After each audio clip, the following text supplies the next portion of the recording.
여의도 개모임 3화 1015 부동산 정책 지구 평평론에 이은 부동산 평평론.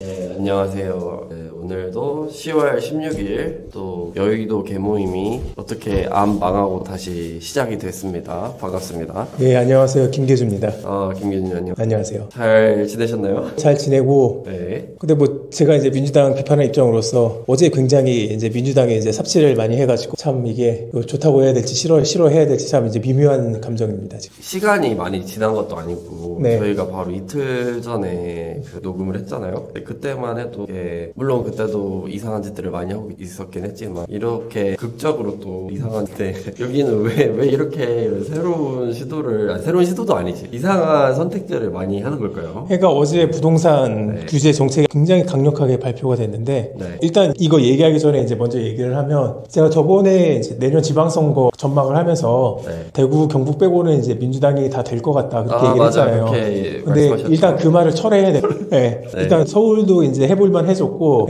경기도도 이제 거의 가능성이 없던 거에서 이제 그래도 서울보다는 좀 열악하지만 국민 입장에서 네. 그래도 가능성이 생겼다. 그렇게 저는 이제 예상을 해요. 왜냐하면 지금 어제 부동산 정책이 완전히 이제 수도권 사람들, 수도권 민심을 완전히 역행하는 무리수이기 때문에 반발이 일어날 수밖에 없거든요. 그래서 설명을 하자면 어제 이제 서울 전역하고 그리고 경기도 이제 12곳 이제 시군에 조정지역, 투기과열지구, 토지거래 허가구역 이제 그렇게 이제 그 3층 규제를 때려버렸거든요. 네네네. 네. 그래서 이게 이제 한 번에 이제 규제를 굉장히 세게 때린 건데 이재명 정부 사람들은 이제 이런 생각을 하고 있는 것 같아요. 문재인 정부 때 20번 넘게 부동산 규제를 이제 계속 이제 했다가 다 실패가 문재인 정부 때 거의 이제 수도권 집값이 한 2배 이상 올랐잖아요. 그렇죠. 네, 그거를 지금 이재명 정부 사람들은 그 규제 위주의 정책 때문에 실패했다고 생각하는 게 아니라 되게 조금 점진적으로 규제를 했기 때문에 풍선 효과 등의 이제 문제가 생겨서 이제 자기네들의 그 부동산 정책이 실패했다고 보는 것 같아요. 그래서 문재인 정부가 그렇게 이제 20번 이상 나눠서 했던 그런 부동산 규제 정책을 아예 그냥 한 방에 강력하게 이제 세게 해서 때려버리면 그러면 이제 부동산이 이제 잡을 수 있을 거다라고 생각하는 게 그 이재명 정부 사람들의 이제 생각인 것 같아요. 근데 이거 보고 참 어이가 없었던 게 우리는 규제 정책으로 한번 실패했다는 걸 봤잖아요. 네, 맞아요. 그리고 그러면 공급 정책 위주로는 다시 돌아가야 된다는 게 당연한 거고 그게 이미 시장에서 실증적으로 증명이 된 거잖아요. 그런데 이 사람들의 머릿속에는 그런 게 전혀 없어요. 이 사람들에는 무조건 이제 규제를 해야 된다는 것만 이 사람들의 머릿속에만 갖고 있어요. 그거 외에는 생각이 안 돼요. 왜냐하면 맹계원은 네. 지구 평평론이라고 들어봤어요? 예, 들어봤습니다. 네. 그러니까 지구가 구형이다라는 것은 이미 밝혀진 과학적인 사실인데 아직까지도 일부 이상한 사람들이 네. 지구는 평평하다라고 이제 그 음모론을 믿고 있는 거잖아요. 그렇죠. 네, 그래서 이제 정부가 도대체 뭐하러 쓸데없이 그렇게 하는지는 모르겠지만 정부가 진실을 은폐하고라고 생각하는 게 이제 지구 평평론자들이거든요. 그런데 제가 보기에 그 이재명 정부 사람들 똑같아요. 지구 평평론자하고 똑같아요. 부동산 평평론. 부동산 평평론자예요. 그러니까 아무리 실증과 발례를 갖다 대도 이 사람들 머릿속에는 그냥 규제만 하면 이제 집값이 잡힐 거야라는 그냥 이상한 믿음이 이제 박혀 있는 거예요. 규제하면 집값이 바뀐다. 네. 결국에는 네. 이 민주당 그리고 이제 이재명 대통령 정부 부동산 정책도 네. 분들이 이제 부동산도 선과 악으로 보고 있는 거예요? 부동산마저도? 부동산 마찬가지죠. 이제 다주택자, 고액주택을 갖고 있는 사람들은 이제 악이고, 네. 그 무주택자가 선이다라고 해서, 그렇게 이분법적으로 생각을 하고 있는 거고, 네. 근데 거기까지는 좋아요. 그러면 무주택자들에게 집을 마련할 수 있게 그런 정책을 펼쳐야 되는데, 그 무주택자한테는 그냥 이제 임대주택 들어가라고 하고 있고, 그래서 이제 그 내 집 마련할 수 있는 기회를 이제 뺏어버려. 왜냐? 임대주택 들어가라. 이제 그 얘기 하고 있는 거죠. 자기들은 다 이제 그 연끌해가지고, 부동산 이제 그 담보대출 받아가지고 다 연끌해가지고 집 샀으면서.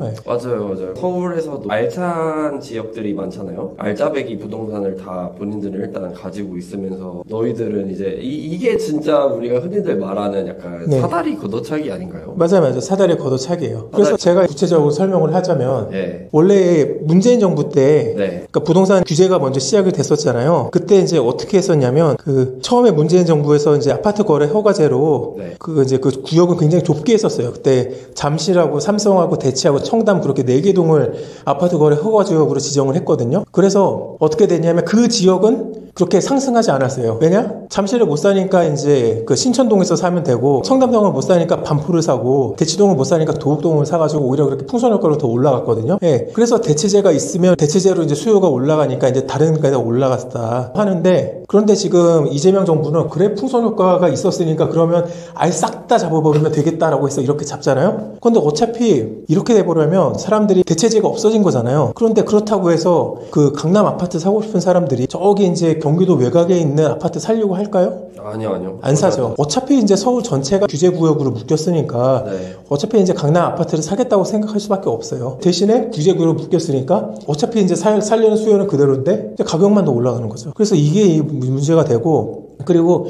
이재명 정부도, 그리고 과거에 이제 문재인 정부도 그렇고 네. 굉장히 이제 다주택자를 잡으려고 했는데 다주택자가 문제가 아니에요. 생각을 해보세요. 내가 여러 갭 투자를 해가지고 여러 군데 이제 구매를 했어요. 그러면 내가 그 집에서 나 혼자 다 살 거 아니잖아요. 나머지는 다 이제 전세하고 월세로 공급을 할 거 아니에요. 그럼 그게 이제 임차인들한테는 그 사람들이 들어갈 수 있는 그런 이제 임대차 시장이 이제 공급이 되는 거잖아요. 그런데 지금 보면 지금 이제 규제를 통해서 이제 집을 팔려면 전세를 끼고 있으면 집을 못 팔게 됐어요. 그럼 어떻게 돼요? 그러면 집을 못 팔죠. 네, 팔 수 없죠. 집을 못 팔죠. 네. 그리고 집을 못 팔면 어떻게 했어요? 전세 시장에서 이제 공급이 줄어들죠. 그렇죠. 그러면 이제 임차인들은 또 공급이 부족하니까 전세 월세는 또 올라가겠죠. 그렇죠. 그러니까 임차인들 더 고생하겠죠. 그러니까요. 되게 악순환이 계속되네요. 뭔가 이거를 인위적으로 되게 잡으려고 하고, 옛날부터 민주당 정책이 펼치는 걸 보면은 느끼는 건데, 약간 그 불로소득 자체를 굉장히 죄악시하는 그런 느낌이 들거든요. 그런데 민주당 정치인들도 보면 불로소득으로 다들 재산 상승했으면서. 그러니까요. 네. 본인들이 일단 다 그렇게 부동산 자산을 깔고 있긴 하잖아요. 네, 그렇죠. 여야 상관없겠지만, 네. 특히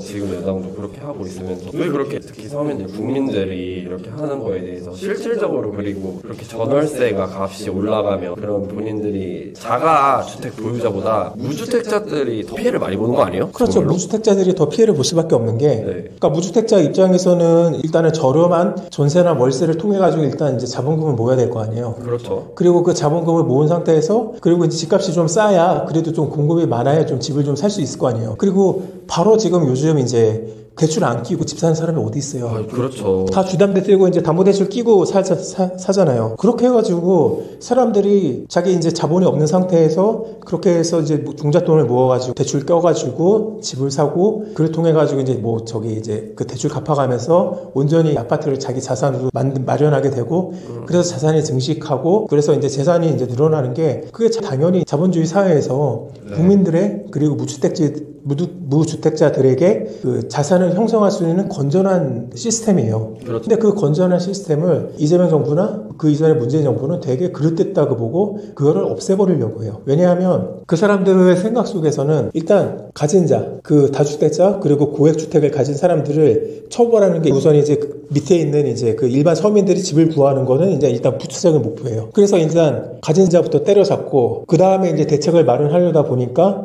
임대주택이라는 게 나온 게 되죠. 가진 자들을 때려잡게 되면 이제 부동산 공급이 이제 위축되게 되고, 그리고 그 부동산 가격은 올라가게 되고, 그럼 기존 시스템으로는 이제 서민들이 집을 살 수가 없으니 그냥 너희들은 임대주택이나 살아라. 그게 이재명 정부의 그 생각인 거예요. 전에 이제 네. 지금으로부터 되게 옛날에 전시 후에, 그러니까 6.25 전쟁 이후에 네. 이런 일도 있었잖아요. 태백산맥 그 소설에서? 네, 거기서 이제 보면 그 마름들이나 지주들을 이제 그 공비들이 와서 때려잡고 그렇게 하잖아요. 약간 그런 사상이 지금도 어느 정도 있는 건가요? 그 사상이 이제 이어진 거고, 그러니까 가진 자에 대한 징후. 그러니까요. 네. 차라리 무장공비가 더 나아요, 보니까. 왜냐하면 왜요? 그 사람들은 시스템을 건드리지 않았잖아요. 그렇죠. 근데 민주당은 시스템을 건드려가지고 못 사는 사람들이 자산을 얻을 수 있는 기회를 박탈해버렸잖아요. 그리고 또 제가 문제가 뭐냐면, 이거는 지금 이재명 정부에서 중대재해처벌법이 이제 시행이 됐잖아요. 그래서 지금 건설사들이 이제 공사를 못하고 있어요. 그래서 제가 알기로 저기 이제 엄태영 의원실인가 국감자료 발표한 걸 보니까 그 올해 6월 이후로 이제 현장에 중간 등록이 한 300곳 가까이 된다고 하더라고요. 30개가 아니라 300곳이요. 300곳이요. 네. 그러니까 생각을 해보면, 그래서 공급을 해야 기본적으로 이제 집값이 잡히던가 말던가 할 텐데, 공급을 할 수 있는 현장 자체를 이런 식으로 다 막아버리면 어떻게 되세요? 공급이 안 되는데 규제만 때려버리면 집값이 당연히 더 올라가죠. 그렇죠. 네. 왜냐하면 그 집값이라는 거는, 그 주택 구매라는 거는 무조건 할 수밖에 없어요. 왜냐하면 피할 수가 없어요. 왜냐하면 주식시장 같은 경우는 내가 투자하면 하는 거고 아니면 마는 건데, 네. 집은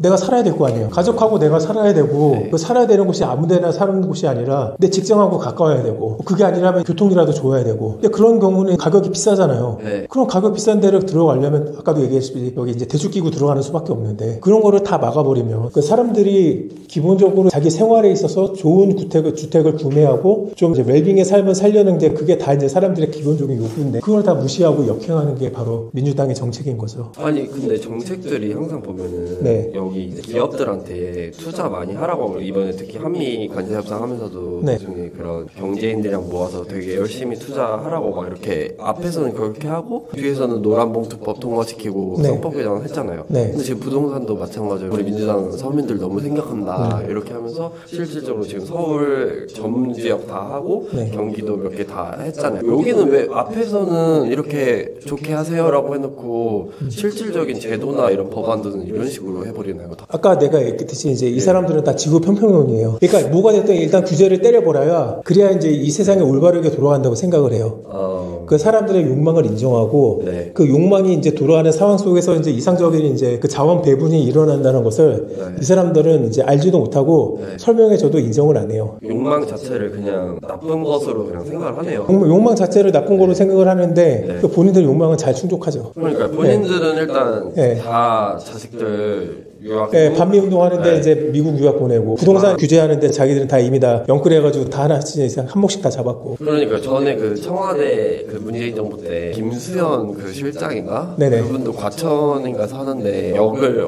어디 근처로 하지 않았었나요? 그렇죠. 그리고 김수현이야말로 진짜 그 부동산 폭락의 이제 주범 중에 한 명이었죠. 폭망의 주범인가요? 네, 문재인 정부 부동산 정책으로 폭망했고 그런데도 이제 스스로 반성할 줄 모르고 여전히 나는 틀리지 않았다. 그러니까 지금까지 문재인 정부에서 누가 부동산 정책 우리가 실패했습니다. 죄송합니다 하는 사람 누가 있어요? 아무도 없죠. 아무도 없고 지금 그 사람들이 다시 이재명 정부에 들어와가지고 네. 우리는 틀리지 않았다. 명예회복을 하겠다. 근데 그렇게 해가지고 이렇게 이제 어제 10월 15일 그 부동산 규제 정책을 강력하게 발표를 한 거예요. 와 근데 진짜 이 부동산 정책이 저희가 생각했을 때도 네. 되게 굉장한 나비 효과를 끌어올 것 같은데요. 네. 생각보다도 더 내년 지방선거에도 그 경기도 지사 선거에도 굉장한 영향을 많이 끼칠 것 같고 그렇죠. 문재인 정부에서 부동산 정책이 실패했기 때문에 네. 그래서 정권이 넘어간 거 아니에요. 그렇죠. 네. 그리고 그 조짐이 시작됐던 게 네. 그때 대선 전에 네. 그 오세훈 시장이 재보궐선거 서울시장 선거 나와서 승리했었잖아요. 예. 그때서부터 그 국민의힘이 승리했었던 이제 기반은 두 개였어요. 하나는 문재인 정부의 부동산 정책 실패, 또 하나는 이제 이준석 대표가 추진했던 이제 세대포이론. 세대포이론 뭐 여기서 얘기하는 이제 딴 얘기인데 어찌됐든 그때서부터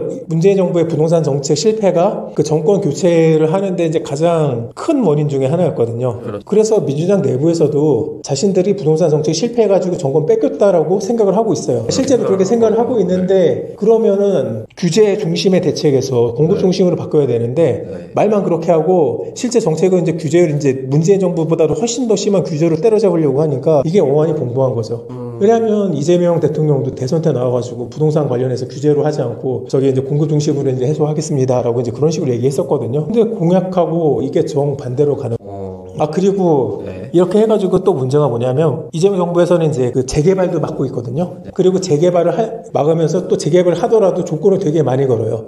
기부 채납 같은 거 하라고 하고 이것저것 이제 많이 이제 요구를 하거든요. 그러니까 왜냐? 저기 이제 재개발하면 거기 그 단지 주민들이 돈을 버니까 니들이 뭐 이것저것 이제 바쳐라라고 하는 게 이재명 정부 뭐 그전에 문재인 정부 때서부터 시작된 거지만 그게 재개발을 관련 정책이었거든요. 그런데 이런 식으로 기부 채납을 시키고 요구하는 게 늘어나면 그 재개발했을 때 그 재개발 지역에서 이제 그 분양했을 때 그 분양 원가가 올라갈 거 아니에요. 그러면 거기 와서 이제 새로 이제 재개발한다는 수도권에서 좀 더 이제 양질의 공급해서 무주택자들에게 공급을 이제 하겠다. 집을 내 집 마련을 할 수 있게 하겠다라는 목표라는 건데 재개발을 그렇게 조건을 이것저것 많이 걸어들이면 분양가는 높아지고 사람들이 또 주택을 또 못 살 거 아니에요. 그럼 또 그렇죠. 네, 비싸니까. 그러니까 규제가 이렇게 서민들이 내 집 마련하는 거를 이제 다 이렇게 막고 있는 거예요. 왜냐? 저기 기존에 갖고 있는 사람들 돈 버는 게 꼴 보기 싫어가지고. 그런데 그렇다고 해서 이제 그렇게 해서 꼴 보기 싫은 사람들이 그러면 돈을 못 벌게 되느냐? 아니죠. 오히려 돈 더 많이 벌었죠. 그렇게 이렇게 규제 일변도로 하니까 부동산 가격이 높아지고 그렇게 이제 꼴불견이니까 꼴 보기 싫었던 고액주택자 뭐 재개발 이제 그 부동산 소유자들이 돈을 더 벌었어요. 그래서 항상 정권이 끝나고 보면은 그런 말들이 있잖아요. 진보 정권 거치게 되면 자산이 너무나도 늘어나게 된다고. 네. 근데 정말로 아이러니한 거는 네. 보수 정권을 주로 지지하는 사람들은 아무래도 그런 기득권 중에서도 좀 여유가 있는 고액 자산가들은 아무래도 보수 세력이 많잖아요. 그렇죠. 근데 반대로 진보를 지지하는 쪽은 네. 아무래도 좀 여유가 없으신 분들이 더 네. 많은 게 통계적으로 그렇게 나왔는데 네. 그게 정말 너무 아이러니하네요. 그래서 예전에 우스갯소리로 예전에 막 인터넷 게시판에 이런 거 있었는데 뭐 일단 뭐 A씨는 네. 뭐 맨날 버스를 타고 경기도에서 서울로 출근하는데 네. 항상 이제 김어준 방송을 듣고 그러면서 그 서울에 자가는 없어가지고 매일 이제 그 전세에 시달리면서도 이제 민주당을 이제 항상 지지한다. 무슨 글이 있어? 이제 업데이트된 게 뭔지 아세요? 뭔데요? 이제 경기도의 A 40대 개딸님은 네. 천안에서 새벽 4시에서 4시에 KTX를 타고 출근한다고. 그리고 김어준의 뉴스공장 라이브를 못 들으니까 녹화본을 듣는다고. 이제 업데이트 됐어요. 이제 경기도에서 이제 어제 정책으로 이제 업데이트돼서 네. 천안이나 이제 그 더 멀리 가서 그냥 출퇴근하고. 그러니까 민주당 정부의 부동산 정책 때문에 네. 계속 이제 외곽지로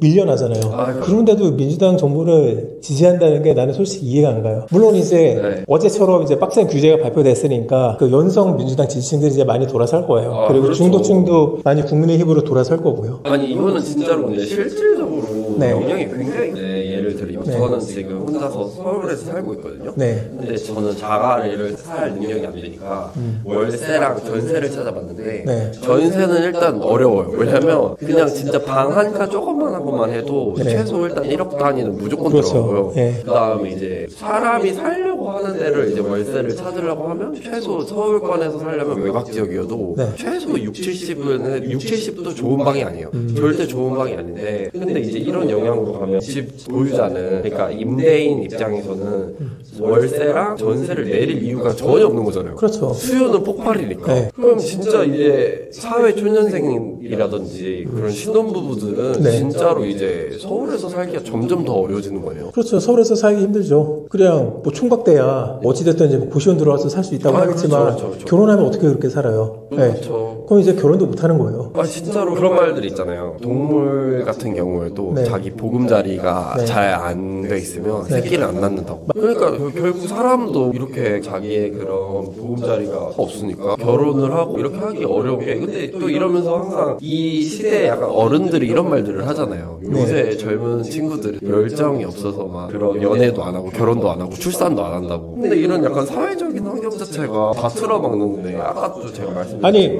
나 같아도 이제 옛날에는 저기 이제 은행 적금 들어오면 연 이율이 20%였어요. 옛날 이제 우리 거짓말이 아니에요. 옛날 우리 부모님 세대 젊었을 때는 예. 그렇게 해가지고 그리고 이제 부동산 투기하면 막 몇 배씩 꼈고. 네네. 그러니까 그런 세대였으면 네. 다 결혼하고 연애하고 다 하죠. 연 이율만 20%인데 삶의 이제 처음에 시작이 뭐 이제 단칸방 그런 데서 시작할지라도 맞아요. 연 이율이 20%인데 그건 얼마나 이제 그 성장할 수 있는 그런 환경이 좋아요. 그렇죠. 그건 누구나 하죠. 그러니까요. 예전에는 말씀하신 것처럼 고속 성장화 산업화 세대를 겪었으면 단칸방에 시작해서 지금 이렇게 그 서울의 아파트까지 가는 게 가능하다고 생각을 하거든요. 지금도 어떤 방법을 쓰면은 그게 가능하다고 생각하지만 일반적인 사람의 입장에서는 네. 지금은 단칸방에 시작하면 단칸방에서 끝나는 느낌? 그렇죠. 그 이상으로 더 이상 건너가기가 굉장히 어렵다는 생각이 드는데 그래서 옛날에 우리 부모님 세대가 이제 어떻게 이제 자산을 모았냐면 네. 그 노태우 정부 그때 주택을 600만 호를 공급을 했어요. 그러니까 600만 개의 주택을 공급을 했어요. 600만 호. 그러니까 뭐 1기 신도시 비롯해가지고 다 그때 이제 조성이 된 건데, 그러니까 그때 이렇게 공급을 많이 하니까 네. 집값이 쌌고, 네. 집값이 싸니까 이제 그때 다 내 집 마련을 했고, 그때 구매한 주택들이 가격이 올라가니까 자산이 형성이 됐고, 네. 그래서 이제 거기서 그때 구매한 사람들은 많이 잘 살게 됐어요. 그러면서 이제 한국의 우리나라 사람들이 그때 80년대 후반 거치면서 자산이 확 올라가는 그 계기가 노태우 정부의 그 주택 600만 원 공급 정책 덕분이었거든요. 그러니까 그런 식으로 공급이 돼야 정상적으로 이제 그 서민들이 내 집 마련이 가능해질 텐데, 지금 이제 이재명 정부는 전혀 반대로 하고 있죠. 그런 정책도 있었는데 지금 여기는 그냥 일단 그렇게 자산으로 투기하면 나쁜 놈이라고 프레임을 씌워가지고 네. 일단 아무것도 못하게 하면 더 나아지겠지 이런 생각을 하는 거예요. 네, 그리고 그 다음에 그나마 이제 주택 가격이 안 올라가고 네. 그래도 이제 그 임기 내내 이제 주택 가격이 안정적이었을 때가 이명박 정부였어요. 그 이명박 정부는 그때 뉴타운 만든다고 하면서 네. 그 그린벨트 풀어가지고 이제 주택 공급 많이 했었거든요. 그래서 이재명 정부 임기 내내 이제 5년 동안 수도권 주택 상승률이 2%가 안 돼요. 되게 작게 올랐거든요. 아, 이명박 정부. 이명박 정부 때. 그러니까 그런 식으로 이제 주택 공급을 해야지. 네. 지금 이런 식으로 그냥 주택 공급은 저기 임대주택으로 한다. 그러면 지금 이제 부동산 시장에 전혀 이게 도움이 안 되거든요. 그렇죠. 네. 어차피 임대주택은 네. 그리고 더군다나 임대주택 그 보시면 알겠지만 11평이에요. 혼자서 자취하기 딱 좋은 기준으로 만들어져 있지 가족들이 결혼해가지고 아이 키우고 할 정도의 임대주택은 없어요. 그러니까 어차피 수도권의 부동산 시장을 이제 안정시키는 데는 임대주택은 별 의미 없어요. 사실상 실효성이 없는 그거네요. 네. 실효성이 없어요. 그런데 진짜 정말 웃긴 게 저는 진짜 본인들도 다 임대주택 살면 제 인정이거든요. 네. 다가 본인들도 임대주택 거주하고 그렇게 출퇴근하고 하면 인정인데 본인들은 그렇게 상급지에 등기 그렇죠. 쳐놓고 왜 도대체 일반 사람들은 그렇게 하지 못하게 하는 거지? 모든 게 다 선과 악이에요. 그러니까 선과 악이라고 했을 때 웃긴 게 뭐냐면 선과 악이 됐을 때 정말 선이라고 한다 할지라도 네. 정말 사람이 선처럼 살아가는 게 아니에요. 그런데 그래서 이제 사람들은 자기 욕심이 있고 그런데 그렇죠. 그 다 내로남불이잖아요. 그렇죠. 사람 다 자기 욕심이 있고 자기 스스로한테는 관대하고 남한테는 엄격하고 스스로 그럴 수밖에 없어요. 그러니까 그러한 사람들의 본성을 시스템으로 이제 인정을 하고 그거를 이제 크게 이제 모나지 않도록 제도화 시키는 게 중요한 건데 그 민주당 사람들은 그런 욕심을 그런 내로남불을 아예 부정을 하죠. 아예 부정을 해서 시스템을 만들어 놨는데 그렇다면 본인들도 그냥 평범한 사람인데 그거 스스로 지키겠어요? 안 지키지? 똑같은 사람인데 그래서 이런 식으로 내로남불이 벌어지는 거예요. 남들한테는 이렇게 가혹하게 이렇게 부동산 규제 만들어서 지키라고 해놓고서 자기네들은 규제하기 전에 이제 집 다 연끌해서 사놓고 진짜 정말로 그렇게 다 다루는 걸 보니까 전에 조국 지금 당대표가 그런 말 했잖아요. 가재 붕어 개구리를 행복하게 살자. 그럼 딱 진짜 가재 붕어 개구리들을 위한 정책을 만들어준 건가요? 그러니까 가재 붕어 개구리들을 위한 정책도 아니에요. 네. 그건 아니에요. 그것도 아니에요. 아까 얘기했잖아요. 부동산 규제 해가지고 뭐 전월세가 싸져요? 아니요, 전혀 아니죠. 더 올라가서 더 힘들어질 거 아니에요. 그러면 이건 가분개를 위한 정책이 아니라 그러니까 이제 가분개가 더 용익이 될 수 있는 사다리를 그냥 더 끊어버리는 거예요. 완전히 걷어차는 거죠. 더 이상 더 나아갈 수가 없게 네. 그러니까 뭔가 이렇게 요즘 그런 말들이 많거든요. 너무나도 이 정책 이전의 얘기예요. 자산들이 코로나 딱 이후로 투자 그런 실물 자산들이 너무나도 다 폭등을 했잖아요. 금, 부동산 등등등 다 폭등하니까 사람들이 이제 약간 회의감을 갖는 게 맞아요. 과연 진짜 우리의 이 노동소득이라는 게 이 자본소득을 이 대응이 전혀 안 된다. 근데 진짜 이렇게 되면은 뭔가 이렇게 그나마 또 희망을 갖고 열심히 살아서 이제 신혼부부 같은 경우에 맞벌이 해가지고 우리 그래도 좋은 지역은 아니더라도 한번 새로 입성을 해보자 이런 그 꿈마저 되게 다 없어요. 살아버린 거예요. 진짜 이제 끝내버린 그러니까 거예요. 예전에 우리 부모님 세대들을 보면 그냥 평균적인 직장에 다녀도 그냥 평균적인 주택을 구매할 수가 있었어요. 그렇죠. 근데 요즘 2030 친구들을 보면 그 평균적인 직장에 다녔을 때 뭐 수도권에 내 집 마련할 수 없어요. 절대 안 네. 되죠. 그냥 물려받을 수밖에 없어요. 네, 네. 증여가 그치. 제일 네. 빠른 수단이거나 아니면 본인이 100명 중에 한 명이 되는 수밖에 없는 100명 중에 한 명으로 이제 고소득자가 되는 거예요. 그런데 그거는 이제 의미가 없는 거고, 그러니까 정책은 이제 그 평균적인 사람들을 대상으로 하는 거기 때문에, 그렇죠.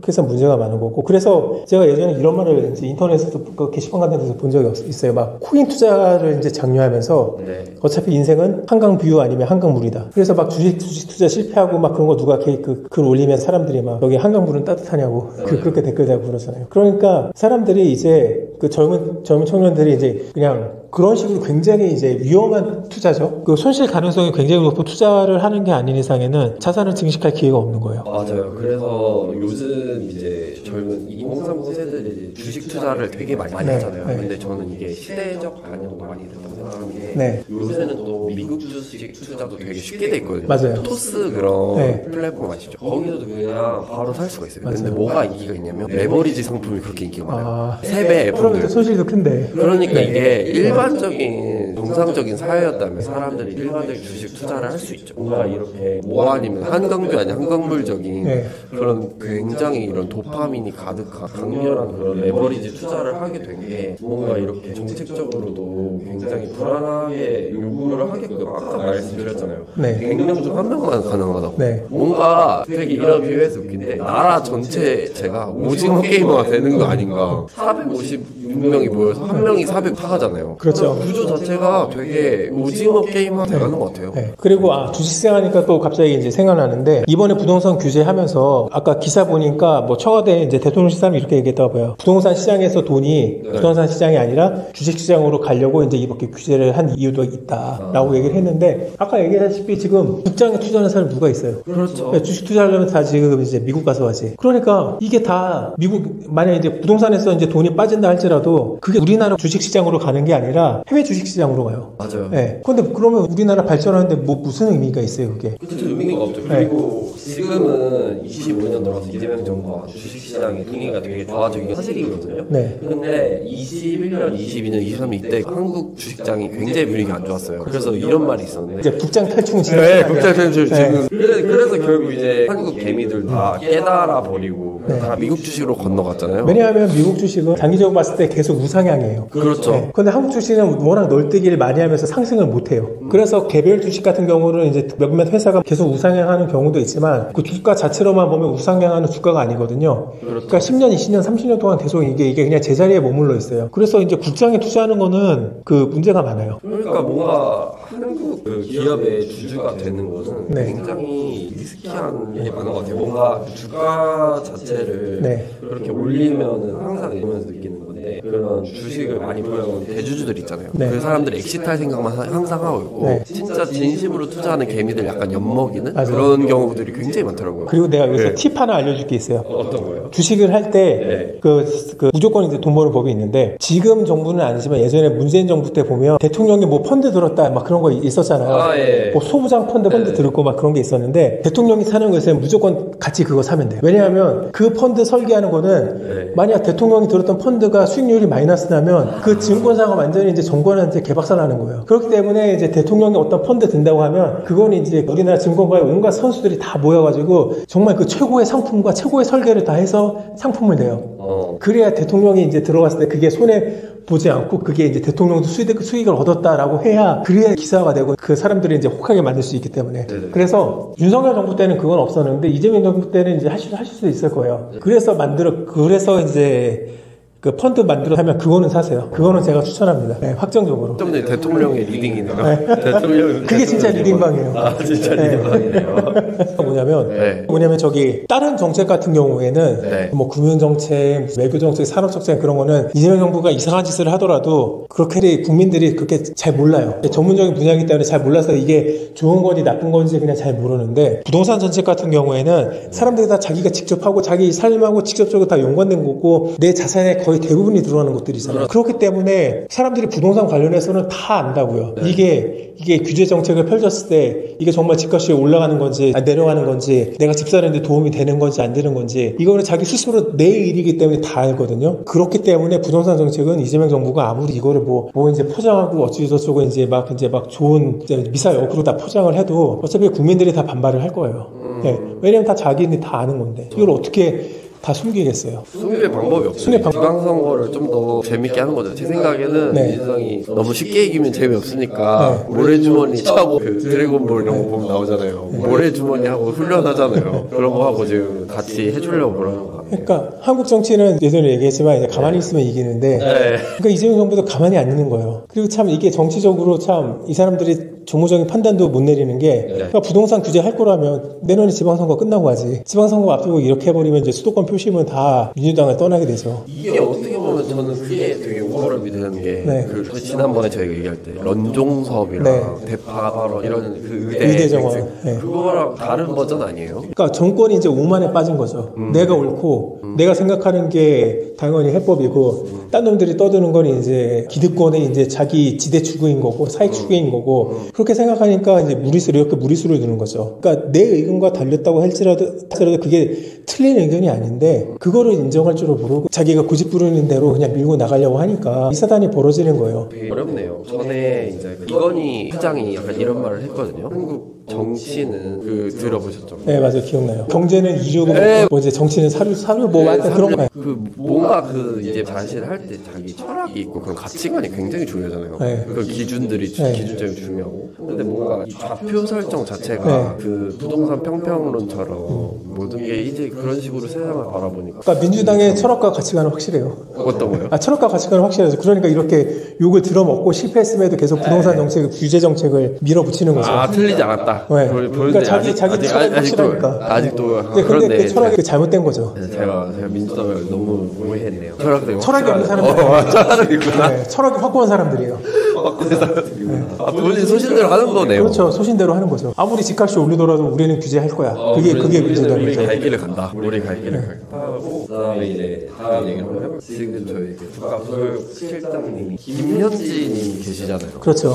근데 진짜 아니 이분은 도대체 정체가 뭐예요? 출생도 뭔가 몰라. 예전에 동창들 그런 것도 없어. 뭐 대학도 이제 누가 어디서 성명여대 나왔다 뭐 이런 식으로 밝혀지긴 했지만 그리고 예전에 성남시장 그 시절부터 계속 함께 온 사람이잖아요. 이분은. 근데 이번에 그 청문회 때 참고인으로 이제 하려고 하다가 이제 갑자기 또 보직을 바꿔줬잖아요. 그렇죠. 그 총무비서관에서 부속실장으로 바꿨죠. 이런 일들이 흔한 일인가요? 당연히 이제 흔하지 일이 아니고, 그러니까 김현재에 대해서부터 먼저 얘기를 하면 네. 민주당에서 예전서부터 그런 말이 있었어요. 이제 이번 대선이 아니고 올해 대선이 아니고 직전 대선 때서부터 네. 이미 이제 그 이재명 그때 민주당 대표죠. 이재명 뭐 후보로 움직일 수 있는 사람은 저기 김현지다.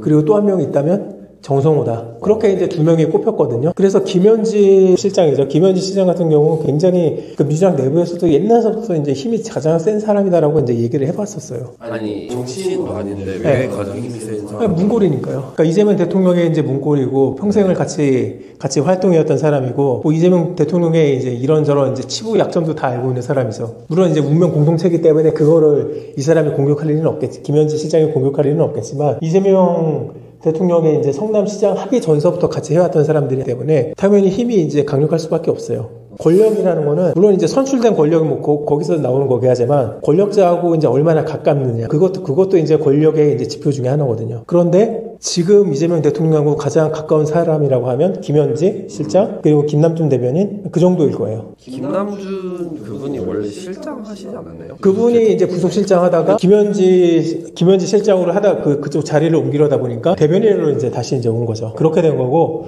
그러니까 아까 얘기를 다시 돌아가서 얘기를 하면 뭐 지금 민주당에서는 이제 국감에서 왜 지금까지 부속실장이 나온 적이 없다. 그래서 우리는 내보내지 않겠다. 그런 얘기를 하는데 이 사람은 이제 국감 직전까지 총무비서관이었잖아요. 그렇죠. 근데 총무비서관은 항상 이제 국감에 나오는 대상이었고. 네. 근데 총무비서관이라서 부른다고 하니까 이제 실장으로 바꿔낸 다음에 실장이라서 안 보낼 거야 라고 하는 게 얼마나 얄팍하고 얼마나 수준 낮은 대응이에요. 그러니까 그런 식으로 김현지를 내보내지 않는다는 게 지금 국민한테 통할 거라고 생각하는 게 말이 안 되는 거고 국민의힘도 그건 아니까 어차피 김현지 안 나올 거 알아요. 지금 어차피 상임위고 모든 상임위에서 다 지금 민주당의 다수인데 국민의힘이 아무리 이제 뭐라고 해봤자 그 다수결에서 밀려서 출석을 시킬 수가 없거든요. 그럼에도 불구하고 이제 국민의힘이 계속 나오라고 하는 게 이렇게 김현지 실장 같은 경우가 바로 이제 이재명 정부의 약한 고리고 그 약한 고리를 이제 공격하려고 하는 거예요. 그래서 김현지 이제 실장 부른 거 가지고 민주당에서 정쟁화를 하지 말아라. 그런 식으로 누구누구 부르지 말아라. 막 그런 식으로 얘기를 하는데 아니 정쟁화는 민주당이 맨날 써도 제일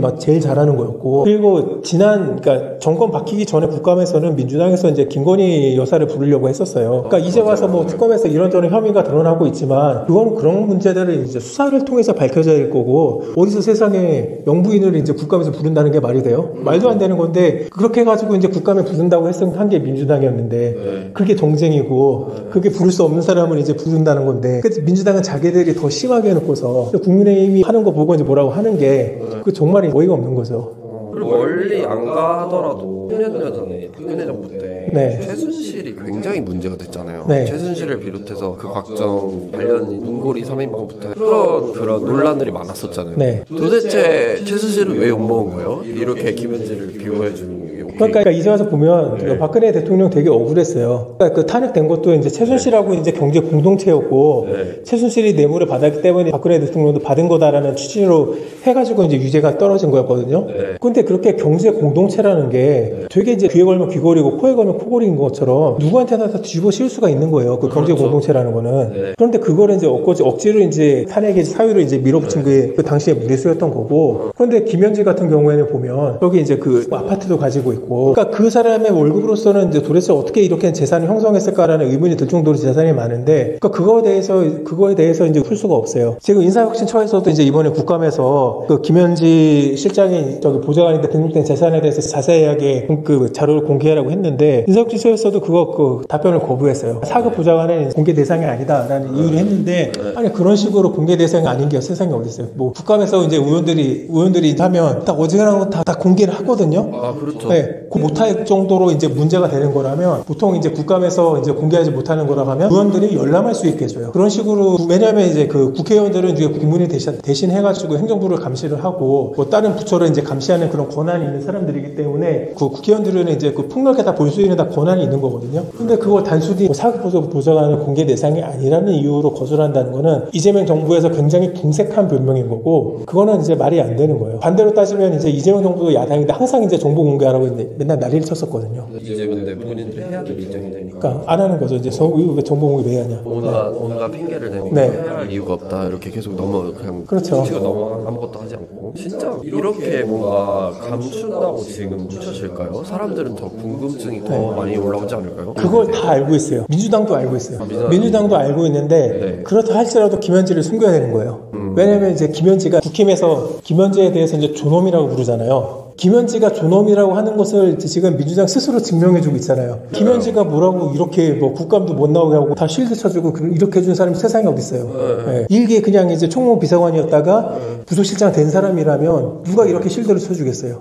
김현지가 실제로 실세고, 이재명 대통령의 이제 온갖 모든 정보와 뭐 치부 그런 걸 다 알고 있고, 실제 문고리고 실세고 하니까, 그러니까 이렇게 민주당이 지켜주고 있는 거고, 뭐 그렇기 때문에 이제 이렇게 계속 의혹이 커지더라도 민주당이 이걸 알면서도 실드를 쳐줄 수밖에 없어요. 왜냐면 존엄이니까, 최고 존엄이니까. 그리고 국민의힘도 그걸 아니까 계속해서 공격을 하는 거고요. 지금 그 대법원장, 조희대 대법원장 있잖아요. 네. 그러니까 의전 서열이 상당히 높은 자리잖아요. 네, 의전서열 3이죠. 근데 네. 그런 사람은 나와서 네. 조효tom이 이대여신이 뭐냐 하면서 네. 그렇게 조인트 까면서 네. 그 김현지님은 최고 존엄이니까 네. 아마 VIP가 뭐 따지면 영순이잖아요. 그럼 영순이 그 이상인 거예요. 이 사람. 그러니까 대법원장은 그 선출과 지위와 임명에 관련해서 헌법에서 규정하고 있어요. 대법원장은. 그러니까 헌법 기관인 거죠. 근데 그런 사람은 이제 그냥 국감에 이제 막 나와라 그러고 하는데, 그런데 이제 김현지가 뭔데? 김현지는 그냥 이제 총무 비서관 하다가 그냥 부속실장 나부랭인데, 그거는 나오지 말아야 된다고 이제 실드 치고 하면 민주당이 이제 자기 스스로도 이게 자기가 당착이거든요. 그러니까 네. 이렇게 대법원장은 당장 나와가지고 하러 네. 그런 일도 있었잖아요. 네. 대법원 가가지고 그것도 한번 설명해 주시죠. 어제 저기 이제 법사위에서 법원에 찾아가가지고 네. 저기 이제 국감을 한다고 했었는데, 국감을 한 게 아니라 네. 수사를 했어요. 대법관 이제 방에 들어가서 막 이것저것 뒤져봤거든요. 그 이유가 뭐냐면, 이재명 대통령 그때 대법원에서 파기환송심 있잖아요. 위증교사 관련해가지고. 그 파기환송심 관련해가 대법관들이 제대로 뭐 재판 기록을 읽었냐, 그거를 살펴보겠다, 뭐 그래서 로그 기록을 보겠다라고 해가지고 이제 계속 이제 했었거든요. 근데 대법관이 그거를 답변을 왜 해요? 그거를 이제 대법관이 본지 안 본지는 그거는 대법관이 이제 했다고 하면 하는 건데, 근데 그거를 보겠다고 해가지고 법원에 쳐들어간 거예요. 그 법원에 쳐들어가지고 국감이라는 것은 원래 대화를 통하고 자료를 통해서 서로 주고받으면서 이제 그 국정에 관련돼서 이제 논의를 하는 거거든요. 그런데 이 사람들은, 민주당 사람들은 그 국감을 하는 게 아니라 그 대법관 방 이제 들어가서 대법관 방이 75평인데 뭐하러 75평이나 되냐 뭐 하면서 이것저것 뒤져본 거예요. 그러니까 이거는 그냥 아니요, 실로 못해. 특검도 영장을 가지고 들어가가지고 이제 수사관들이 들어가서 이제 수색을 하는 거지. 그 민주당 의원들은 지금 영장도 없이 들어가가지고 대법관 사무실을 그냥 이제 들쑤신 거예요. 그러니까 이게 얼마나 어이가 없어요. 그 삼권 분립이 있는데, 삼권 분립이 이제 민주주의의 이제 기본 원칙인데, 그 기본 원칙을 무너뜨리고 그냥 의원들이 가가지고 대법관 사무실을 이제 그 수색한다. 이게 얼마나 이제 황망한 일이에요. 군사정권 때도 이런 일은 없었어요. 네. 진짜 역사를 써내고 있네요. 약간 없었던 일들을 굉장히 많이 다 하고 있네요, 여기서. 그렇죠. 이제 깽판이 있다 치면 다 민주당이에요. 온갖 일 중에 이제 무슨 일이 있다. 네, 있다면 다 민주당이 말. 저지르는 거예요. 아니 근데 그 국민들이 안 무서운가 봐요. 이렇게 다 하는 거를. 국민들이 무섭지가 않죠. 어차피 이제 국민의힘은 질이 멸렬해 있고 다음 선거에서도 이제 자기들이 이제 승리할 거라 생각하고 있기 때문에 그래서 무서울 게 없는 거죠. 어차피 이렇게 하더라도 저기 이제 국민의힘에서 저기 이제 국민들이 찍어주겠어? 어차피 저기는 그 비상계엄을 하고 여전히 윤핵인 하면서 이제 삽질하고 있는데 어차피 뭐 국민의힘 찍어줄 일 없을 거야. 그러니까 우리가 마음대로 해도 돼라는 게 지금 민주당 스탠스인 거죠. 아니 근데 진짜 입장 바꿔. 예를 들어 윤석열 정부에서 뭔가 본인들 정권에 이제 안 좋은 그런 걸 했다고 해서 네. 대법원에 그렇게 찾아가고 네. 실질적으로 이런 식으로 법사위원장도 국민의힘이 다 하고 소통도 안 했으면 벌써 이 사람들은 다 난리 여기도 났죠. 나서 그러니까 이재명 네. 그때 이제 선거법 관련해가지고 그 재판이 원래 선거법은 이제 그 원칙으로 1심, 2심, 3심 해가지고 1년 이내에 이루어져야 되거든요. 아, 예. 근데 이재명 선거법 재판은 이제 그게 2년이 넘어갔어요. 근데 2년이 넘어갔는데도 국민의힘이 대법원 찾아가서 이제 대법원장 나오라고 왜 대법원장 이제 국감 출석해서 답변에 왜 이제 1심 그렇게 질질 끄냐 하면서 이제 1심 이제 그 재판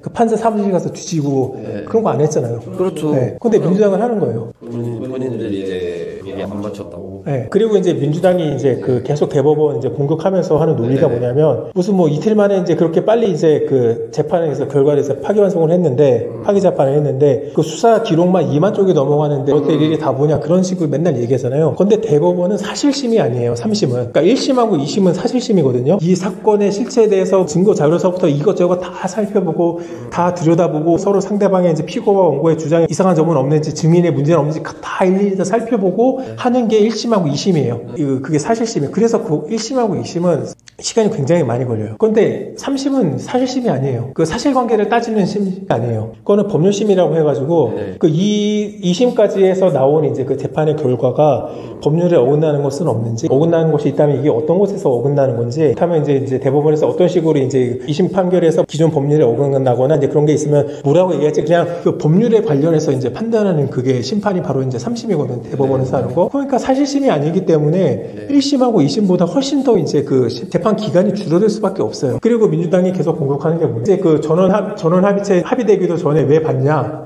라고 했는데 어차피 3심으로 넘어오는 거 알고 있었고 그리고 대법관들은 그 재판 기록들을 다 볼 수 있는 권한이 있어요. 그렇기 때문에 그 사람들이 뭐 미리 보더라도 상관이 없는 건데 그런데 그거 가지고 계속 이제 2만 쪽인데 언제 이걸 다 봤냐 맞아요. 말이 안 된다 그런 식으로 한다는 게 일부러 민주당이 그 3심의 특징을 알고 있음에도 불구하고 이거를 국민들이 그 대법원을 욕하도록 일부러 사실로 호도하는 거예요. 맡아도 보여요. 네, 저혈한 방식이죠. 사실을 얘기를 하지 않고. 그러니까 이런 각종 사건, 뭐 위증교사나 선거법 관련해가지고 실대를 치려다 보니까, 그러니까 온갖 논리를 이제 궤변을 이제 개발하게 되고 그 궤변을 얘기하다 보니까 지금 말도 안 되는 얘기를 얘기해가지고 법원을 공격하는 거예요. 실제로 그 배임죄 네. 처벌받지 않게 지금 또 바꿨잖아요. 네. 그러니까 이제 이렇게 배임죄가 사라지면 이제 면소라고 있어요. 그러니까 이 사람이 처음에 이제 기소당하거나 그랬을 때는 왜냐하면 기존에는 이제 처벌 근거가 있었는데 이제는 처벌 근거가 없어졌으니까요. 그러니까 이제 뭐 처벌 그리고 이제 남은 기간 동안 다른 것들도 어떻게 또 입맛에 맞게 하겠네요. 재판에 쓰지 않으려고 후에도. 예, 그러려고 지금 대법관,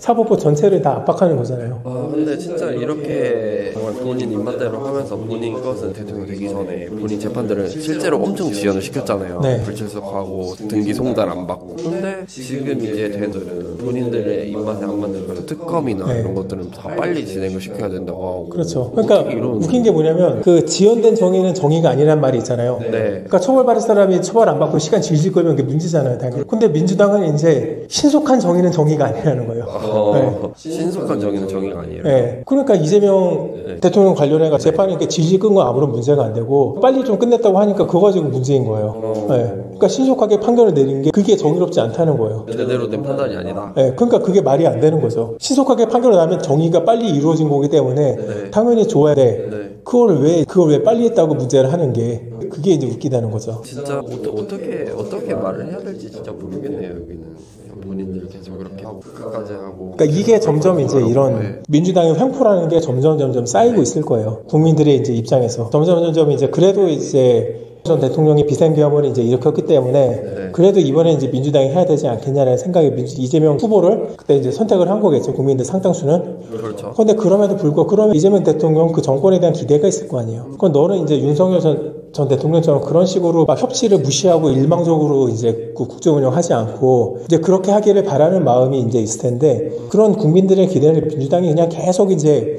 배신하고 있고 오히려 정면으로 이제 완전히 반대로 가고 있잖아요. 그러니까 이런 식으로 점점 이제 마이너스 업보가 쌓이면 결국 국민들은 민주당에서 돌아설 수밖에 없어요. 근데 그 돌아설 수밖에 없음에도 불구하고 민주당은 이재명 대통령이 결코 이제 유죄가 나와서는 안 되기 때문에 임기 끝나고 나서도 지금 이렇게 계속 무리수를 두는 거고요. 그래서 결국에는 이렇게 가면 다음 대선 때는 이제 정권이 바뀔 가능성이 높아요. 그러니까 왜냐하면 윤석열 대통령하고 이재명 대통령하고 사람들이 국민들이 찍어줬을 때 그 느낌이 달랐어요. 윤석열 대통령 찍을 때는 사람들이 윤석열 대통령한테 뭔가 크게 기대하지 않았어요. 이재명만 막아달라. 그 이유로 이제 찍어줘서 당선이 된 거였거든요.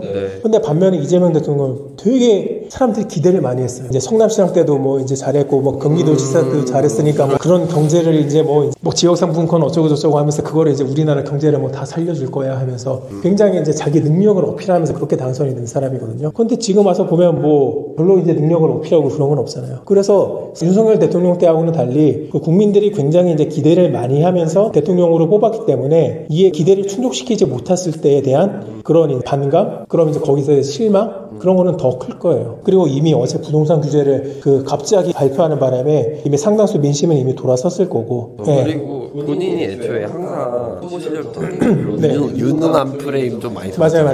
일 잘하는 또 이재명은 합니다. 맞아요. 뭐 하긴 하죠. 빨기가 도둑 빨기가 좋아하고 그 얘기 한 번만 해주시면 안 돼요? 어떤 거요? 대통령에 반했던 사람들이 대통령이 되는 경우가 많아. 정확히 말하면 이전 대통령에게 이제 대척점에 서 있던 사람이 차기 대통령이 되는 경우가 굉장히 많았어요. 예전에 저기 이제 이명박 정부 때 이명박 대통령에게 이명박 대척점에 서 있던 사람은 박근혜 대표였어요. 정동영이 아니었어요. 그렇기 때문에 문재인도 아니었고 그래서 이제 박근혜 대통령이 된 거고 박근혜 대통령 때 대척점에 있었던 사람은 당연히 문재인이었죠. 그래서 문재인 대통령이 된 거고 문재인 대통령 때 대척점에 있던 사람은 당연히 유였죠. 그래서 윤석열 대통령이 된 거고 그리고 윤석열 대통령 때 이제 대척점에 있었던 사람들은 약간 좀 세 사람이 있었어요. 당내에서 초반기에는 이준석. 그러니까 쫓아냈잖아요. 그리고 후반기에는 한동훈. 거기도 이제 그 배신했다고 해서 거의 이제 거기 숙청하려고 벼르고 있었죠. 그리고 이제 전체적으로 그 당 밖으로는 이재명. 그렇게 해서 세 명이 대척점에 있었고 윤석열이 대척점에 있었고 그 세 사람 중에 결국 이제 대통령은 이재명이 됐지만 한동훈과 이준석도 나름 이제 자기 이제 지분과 정치적인 이제 위상이 올라갔고 그 보수의 그러니까 위상이 올라갔고 그래서 보수의 차기로서 가장 유명한 사람으로 이제 한동훈과 이준석이 이제 꼽히고 있잖아요. 그런 식으로 봤기 때문에 이제 지금 이재명 정부에서 대척점에 있는 사람이 누군가. 그래서 초기에는 물론 지금 이미 이제 지금 정권 초반이긴 하지만 정말 극초반에는 이준석이었어요. 왜냐하면 그때 이제 그 젓가락 발언해가지고 이제 민주당 의원들이 제명한다 그리고 뭐 김건희 특검에서도 뭐 이제 뭐 참고인인데도 이제 자택 압수수색하고 의원실도 압수수색했잖아요. 그런 식으로 정말 초창기에는 이제 이준석이 대척점이었는데 지금 특검에서 증인으로 이준석을 빼버렸어요. 이제 약간 이제 대척점은 지금 한 타임 좀 쉬어가는 타이밍인 것 같고 지금은 대척점은 현재로서는 한동훈이죠. 열심히 지금 그 요구하고 있잖아요. 한동훈한테. 특검으로 이제 참정 요구하고 있고 그리고 이진숙은 이제 말이 안 되긴 하지만 그래서 이제 거기 무리하게 이제 저기 이제 풀려냈다는 거 그거 하나로 갑자기 무슨 뭐 이제 대구시장 후보로 떠오르고 있는데 근데 그건 정말 웃긴 거죠. 그러니까 그 대구시장 같은 자리는 당연히 계속 정치를 한 사람이 해야 돼요. 정치를 해온 사람이 했는데 이진숙처럼 이제 그렇게 정치를 해보지 않은 사람이 갑자기 이제 그렇게 핍박받았다고 해가지고 갑자기 떠서 그렇게 선출직이 된다는 것은 문제가 많아요. 그렇게 해서 이제 선출직 안 해본 사람이 이제 문제가 됐다는 건 이제 윤석열도 증명을 했고 예전에 문재인도 증명을 했잖아요. 그러니까 정치는 그리고 큰 선출직일수록 정치를 해온 사람이 해야 돼요. 정치를 안 한 사람이 갑자기 뭔가 그 반짝 인기를 얻었다고 해가지고 그 자리에 올라갔다가는 당연히 문제가 있을 수밖에 없어요. 문제가 굉장히 좀 크게 생기는 것 같아요. 그래서 어떤 사람들이는 이제 그건 아니다라는 판단 기준이 있는데 내가 민주당 그러니까 국민의힘의 대구 국회의원 누구를 뭐 지지하고 지지 않고 잘 몰라요. 근데 그 사람 누가 되더라도 이진숙보단 나을 거예요. 그 대구 국회 중에 누가 대구시장이 돼도 이진숙보단 나아요. 경험의 차이가 경험의 차이가 있어요. 그러면 그 이재명의 대척점에 쓰는 사람은 앞으로 확실히 더 알아보는 것으로 하고 그러면 다음 시간에는 이재명 대척점에 서 있는 사람들에 대해 인물평을 한번 해볼게요. 이준석의 수완, 한동훈의 수완. 아니 진짜 이러다가 이재명 전문가 되겠어요. 이재명 팬클럽. 나는 이재명 전문가라고 할 수 있어요. 내가 사석에서 나의 경력을 밝힌 적 있잖아요. 이 정도면 전문가지. 오늘도 3화까지 됐고요. 네, 여러분들 너무 안 떠나주시고 들어줘서 감사하고 개주님도 도움 안 하시고 너무 감사하고요. 댓글로 이제 듣고 싶은 의견이나 그런 것들 있으면 남겨주시면 제가 정리해서 한번 개주님께 여쭤볼 테니까 한번 관심을 갖고 댓글을 달아주셔서 감사하겠습니다. 조태구알 부탁합니다. 네. 발음 조심하셔야 돼요. 아, 그래도 요즘은 이걸 다 알아가지고 조태구알 하면 다 네. 사람들이 알아요. 맞아요. 좋아요, 댓글, 구독, 알림 설정 부탁드립니다. 감사합니다.